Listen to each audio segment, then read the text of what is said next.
আজকে এমন একটা মুভির গল্প বলবো যেটা শুনে আপনাদের মাথা পুরো ঘুরে যাবে। ভাবুন তো, একজন নিরীহ দর্জি যার কাজ শুধু কাপড় কাটা আর সেলাই করা, সে কিনা এক রাতে পুরো মাফিয়া গ্যাংয়ের 12টা বাজিয়ে দিল।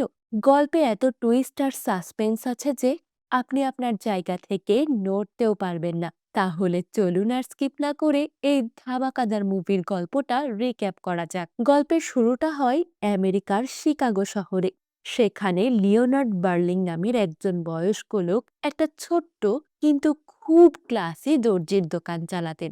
লিওনার্ড কিন্তু আমেরিকার লোক নন, তিনি একজন ব্রিটিশ নাগরিক যিনি কয়েক বছর আগেই ইংল্যান্ড থেকে আমেরিকায় শিফট করেছেন। এক সময় তিনি লন্ডনের বিখ্যাত সিভিল রতে কাজ করতেন, যেটা ফ্যাশন দুনিয়ার অন্যতম সেরা জায়গা। কিন্তু ব্যক্তিগত কিছু কারণে তিনি সেই জৌলস ছেড়ে শিকাগোর এক কোনায় নিজের এই ছোট্ট দোকানটি খুলে বসেন। লিওনার্ডের দোকানে মেবেল নামের এক সুন্দরী তরুণী অ্যাসিস্ট্যান্ট হিসেবে কাজ করে। লিওনার্ড তাকে মাঝে মাঝেই শেখান যে একটা ভালো স্যুট বানানোর রহস্য কি। তিনি বলেন, আসল ব্যাপার হলো মাপ নেওয়া, কাপড় কাটার আগে বুঝতে হবে কার জন্য পোশাকটা তৈরি হচ্ছে। লিওনার্ড নিজেকে ঠিক দর্জি বলতে পছন্দ করেন না, তিনি নিজেকে কার্টার বলেন, বা যারা কাপড় কাটে। কারণ সুই সুতো থাকলেই যে কেউ দর্জি হতে পারে, কিন্তু কার্টার হতে গেলে বছরের পর বছর সাধনা করতে হয়। লিওনার্ডের হাতের কাজ এতই নিখুঁত যে শিকাগোর বড় বড় ধনী পরিবাররা তার বাঁধা কাস্টমার ছিল। আর এই কাস্টমারদের তালিকায় ছিল শিকাগোর কুখ্যাত মাফিয়া পরিবার বয়েল ফ্যামিলি। এই বয়েল ফ্যামিলির লোকেরা প্রায় দোকানে আসতো, কখনো স্যুট বানাতে, আবার কখনো দোকানের পেছনে রাখা একটা লেটার বক্স চেক করতে। লিওনার্ড ইচ্ছে করেই এই মেইল বক্সটা রেখেছিলেন যেন কাস্টমাররা টিপস রাখতে পারে, কিন্তু মাফিয়ারা এটাকে তাদের সিক্রেট কমিউনিকেশনের জন্য ব্যবহার করত। লিওনার্ড এসব দেখতেন, বুঝতেন, কিন্তু ভাব করতেন যেন তিনি কিছুই দেখছেন না, শুধু নিজের কাজে ফোকাস করছেন। গল্পের মোড় ঘুরে যায় এক রাতে। বয়েল ফ্যামিলির বকে যাওয়া একমাত্র ছেলে রিচি বয়েল এবং তার বাবার ডানহাত ফ্রান্সিস দোকানে আসে। ফ্রান্সিস রিচির বাবার খুব কাছের লোক হলেও রিচি তাকে একদম সহ্য করতে পারত না। দোকানে এসে তারা মেইল বক্স চেক করে এবং দি আউটফিট নামের এক বিশাল ক্রিমিনাল অর্গানাইজেশনের পাঠানো একটা চিঠি পায়। চিঠিটা খুব সেন্সিটিভ ছিল, তাই রিচি লিওনার্ডকে কিছুক্ষণের জন্য দোকানের পেছনের ঘর থেকে সরে যেতে বলে। লিওনার্ড যখন লবিতে অপেক্ষা করছিলেন, তখন ম্যাবেল তাকে একটা স্নো গ্লোব দেখায়। ম্যাবেল স্বপ্ন দেখে যে সে একদিন এই শিকাগো শহর ছেড়ে প্যারিস বা লন্ডনের মতো জায়গায় গিয়ে জীবনটা এনজয় করবে। রিচি আর ফ্রান্সিস চলে যাওয়ার পর লিওনার্ড আর ম্যাবেল যখন দোকান গোছগাছ করছিল, তখন লিওনার্ড ম্যাবেলকে সাবধান করে দেয়। সে বুঝতে পেরেছিল যে রিচি আর ম্যাবেলের মধ্যে কিছু একটা চলছে। লিওনার্ড ম্যাবেলকে বলে, রিচি বয়েল এবং তার পরিবার খুবই বিপজ্জনক, এদের সাথে জড়িও না। কিন্তু ম্যাবেল বলে সে নিজেকে সামলাতে পারবে। লিওনার্ড ম্যাবেলকে নিজের মেয়ের মতোই দেখত, তাই তার এই টেনশনটা ছিল একদম জেনুইন। সেই রাতে লিওনার্ড কাজ করতে করতে দোকানের টেবিলে ঘুমিয়ে পড়েছিলেন। হঠাৎ দরজার শব্দে তার ঘুম ভাঙে। তিনি দেখেন ম্যাবেল আর রিচি দোকানে ঢুকেছে প্রেম করার জন্য। লিওনার্ড চুপচাপ ভান ধরেন যে তিনি ঘুমিয়ে আছেন।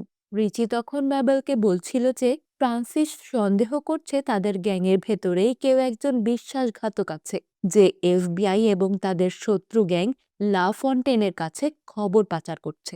রিচি ফ্রান্সিসকে একদম বিশ্বাস করে না। সে মনে করে ফ্রান্সিস তার বাবার ঘাড়ে চেপে বসেছে। লিওনার্ড এসব কথাবার্তা সব শুনে ফেলে, কিন্তু হঠাৎ তার হাত থেকে কিছু একটা পড়ে শব্দ হয়ে যায়।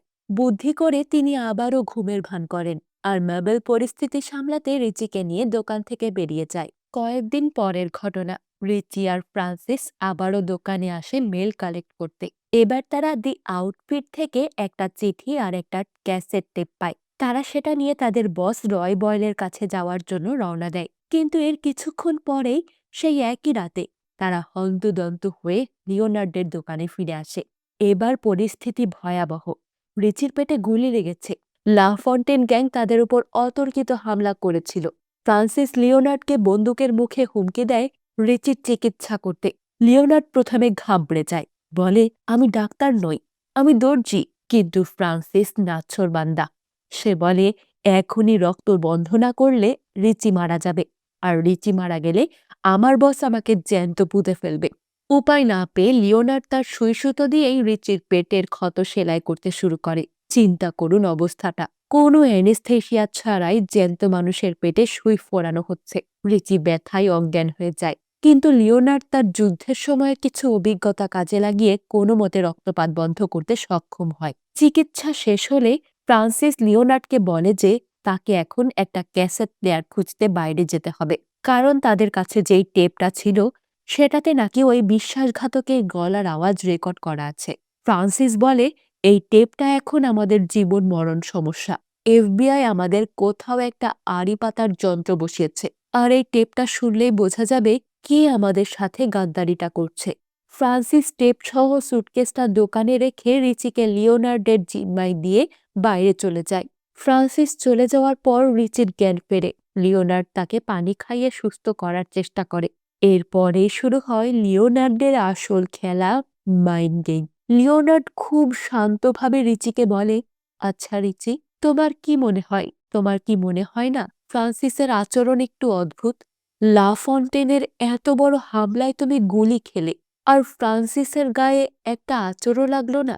রিচি প্রথমে ব্যাপারটা উড়িয়ে দিতে চাইলেও লিওনার্ডের কথায় তার মনে সন্দেহের বীজ ঢুকে যায়। লিওনার্ড আরো বলে, ফ্রান্সিস যেভাবে টেপটা শোনার জন্য মরিয়া হয়ে আছে, হতে পারে সে নিজেই ওই বিশ্বাসঘাতক বা প্রমাণ লোপাট করতে চাইছে।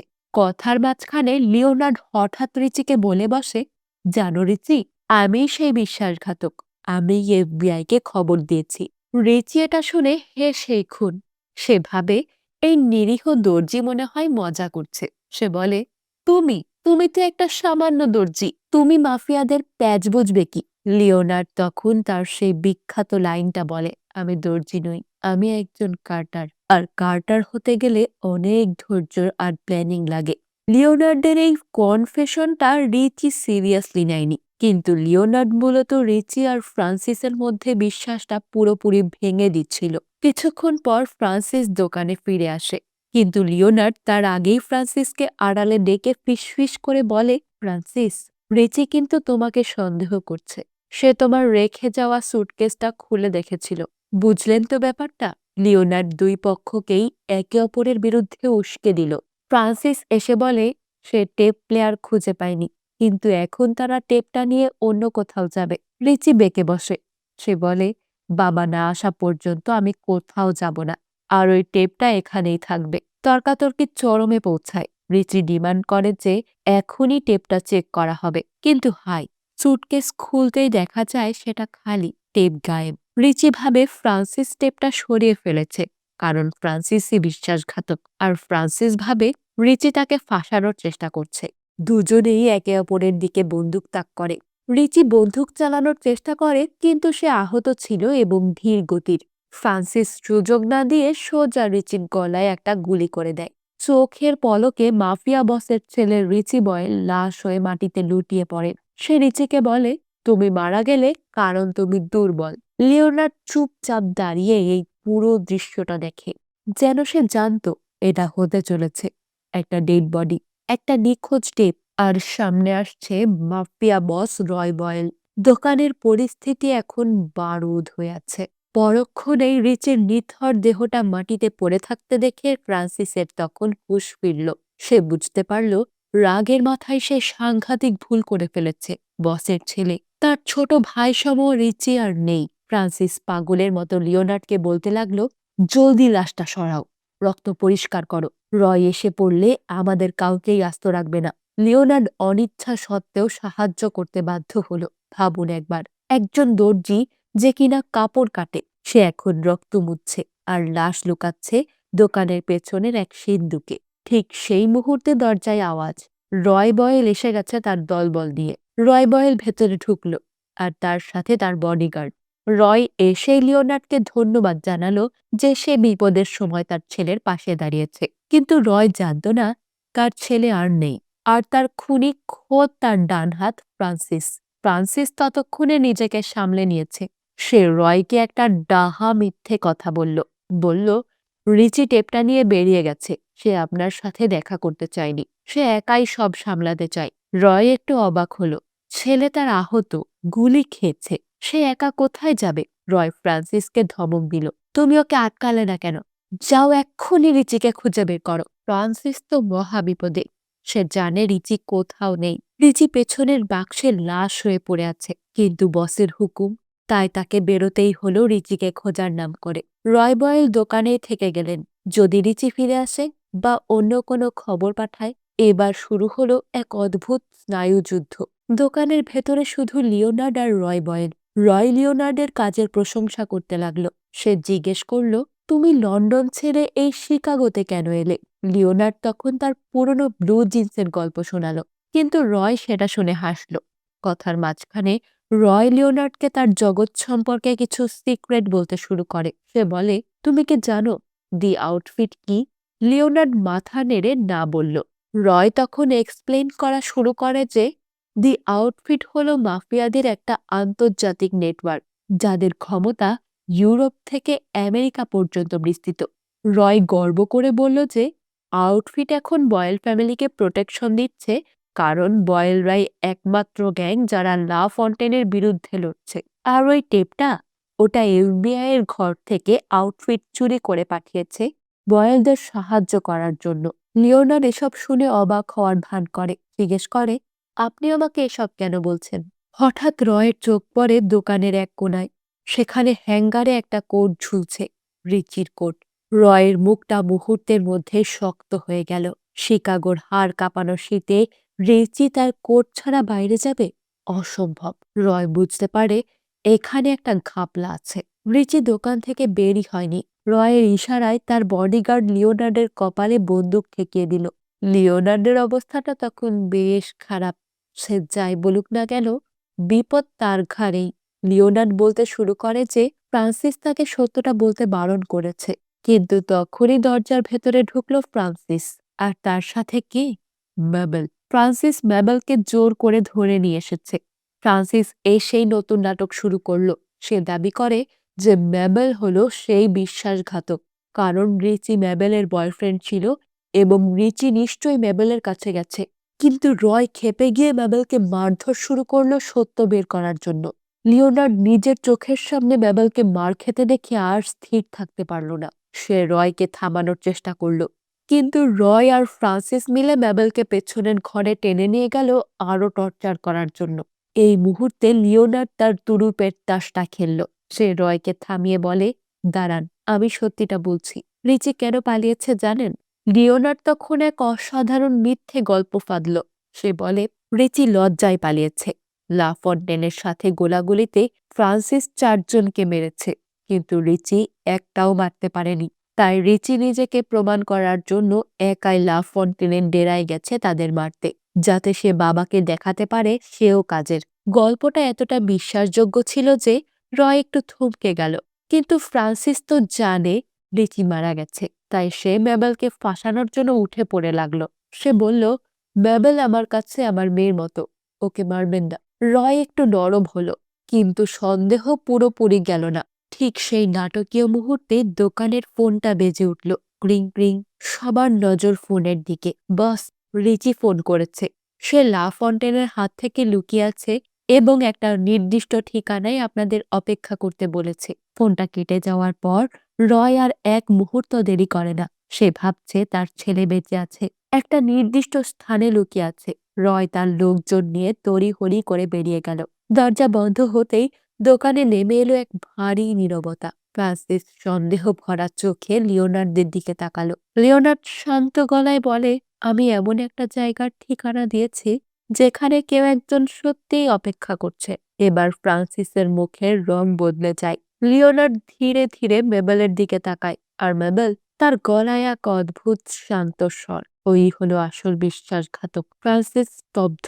মেবেল কিছু বলল না, তার নীরবতায় সব স্বীকারোক্তি। লিওনার্ড এবার ফ্রান্সিসের দিকে ফিরল। টেপটা, এফবিআই, লা ফন্টেন, সব খবর বাইরে গেছে ওর মাধ্যমে। ফ্রান্সিস যেন মাটির নিচে নেমে যাচ্ছে। তুমি জানতেও? লিওনার্ড হালকা হাসলো, বলে, অনেক দিন ধরেই। ফ্রান্সিস এসব শুনে স্তব্ধ। একদিকে রয় মারা পড়তে যাচ্ছে, অন্যদিকে আসল বিশ্বাসঘাতক তার সামনে দাঁড়িয়ে। লিওনার্ড বলল, মেবেল এখন লা ফন্টেনকে কল করে বলবে টেপটা আমাদের কাছে আছে। লা ফন্টেন টাকা নিয়ে আসবে, তুমি তখন লা ফন্টেনকে মেরে ফেলবে আর টেপটা নিয়ে রয়ের কাছে গিয়ে হিরো সাজবে। ফ্রান্সিস মহা দোটানায়, কিন্তু বাঁচার কোনো রাস্তা নেই। সে রাজি হলো। বেবেল লা ফন্টেনকে ফোন করলো। ডিল হলো, টেপ দেওয়া হবে, বদলে নগদ টাকা। দোকানের পরিবেশটা একদম থমথমে। লা ফন্টেন, যে কিনা শহরের আরেক কুখ্যাত মাফিয়া বস, তার দলবল নিয়ে লিওনার্ডের দোকানে প্রবেশ করে।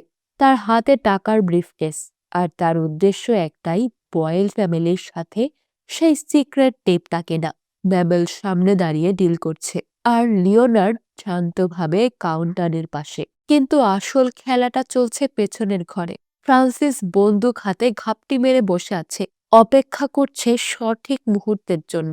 লাফন্টেন টাকাটা টেবিলে রাখে, ব্যাবেল টাকাটা গুনে নেয়। ডিল পাকা। লিওনার্ড ধীরে ধীরে ব্যাবেলের দিকে তাকায়, তারপর লাফন্টেনের দিকে তাকায়। সে একটা ইশারা করে, কিন্তু এই ইশারা ফ্রান্সিসকে বের হওয়ার জন্য ছিল না। এটা ছিল ফ্রান্সিসের লোকেশন জানিয়ে দেওয়ার জন্য। লিওনার্ড লাফন্টেনকে বুঝিয়ে দেয় যে পেছনের ঘরে কেউ লুকিয়ে আছে। ফ্রান্সিস বুঝতে পারে এখন আর লুকিয়ে লাভ নেই। সে চিৎকার করে বন্দুক উঁচিয়ে বেরিয়ে আসে। তার আঙুল ট্রিগারে চাপে। উদ্দেশ্য লা ফন্টেনের বুক, কিন্তু ক্লিক ঠিক ধরেছেন। বন্দুক থেকে কোনো গুলি বের হলো না। বডিগার্ডরা তাকে লক্ষ্য করে গুলি চালাতে শুরু করে। একের পর এক গুলি এসে লাগে ফ্রান্সিসের গায়ে। সে মাটিতে লুটিয়ে পড়ে, আর টেপটা তাদের হাতে। তারা হাসতে হাসতে দোকান থেকে বেরিয়ে যায়। দোকানে এখন পিন পতন নীরবতা, এবং শান্ত গলায় বলে, তুমি কি জানো ওই টেপটা আসলে কি ছিল?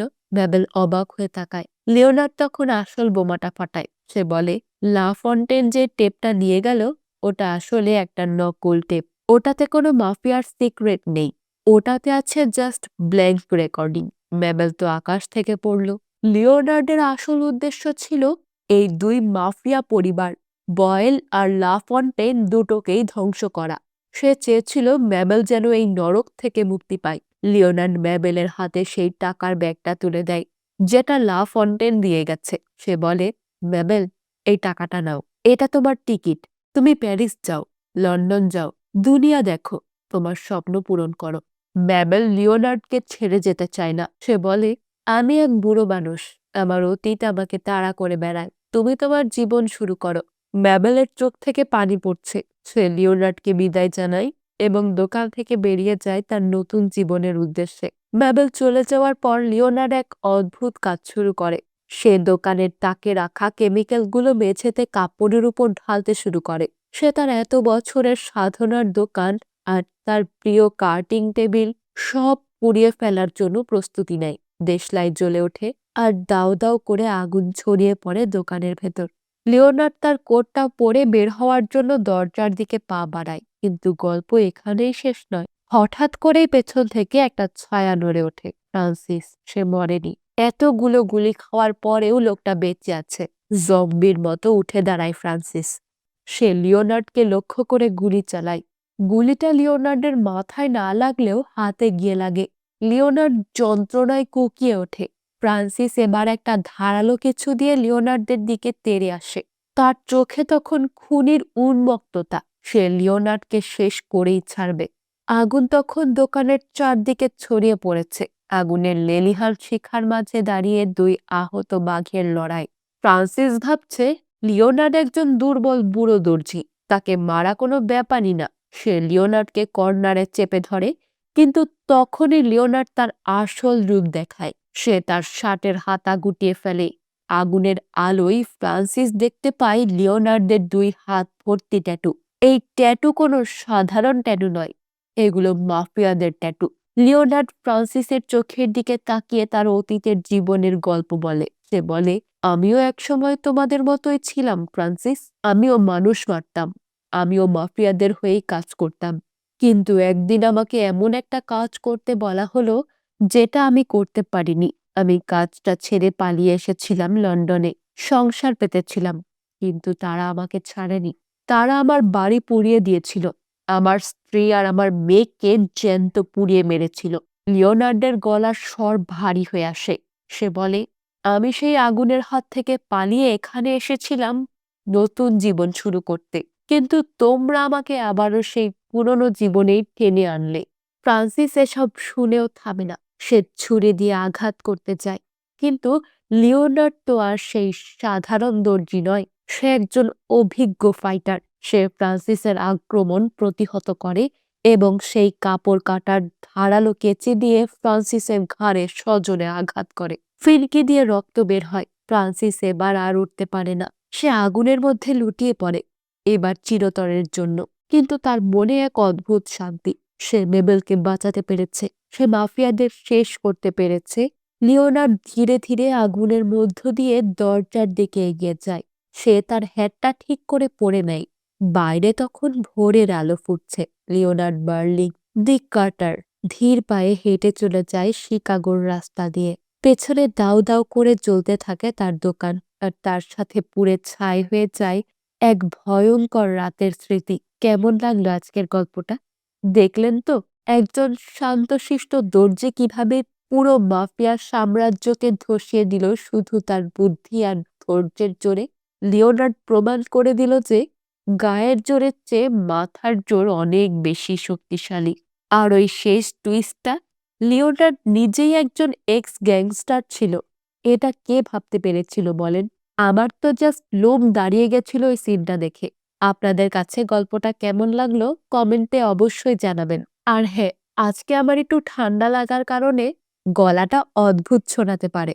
এতক্ষণ ধৈর্য সহকারে ভিডিওটা দেখার জন্য আপনাদের অনেক ধন্যবাদ। আমার জন্য দোয়া করবেন। ভিডিওটা ভালো লাগলে লাইক করতে ভুলবেন না কিন্তু। বন্ধুদের সাথে শেয়ার করে ফেলেন, যেন তারাও এই ধামাকাদার গল্পটা এনজয় করতে পারে। ফিরে আসবো অন্য কোনো মুভির গল্প নিয়ে। ততক্ষণ পর্যন্ত মিস রিক্যাপের সাথেই থাকুন।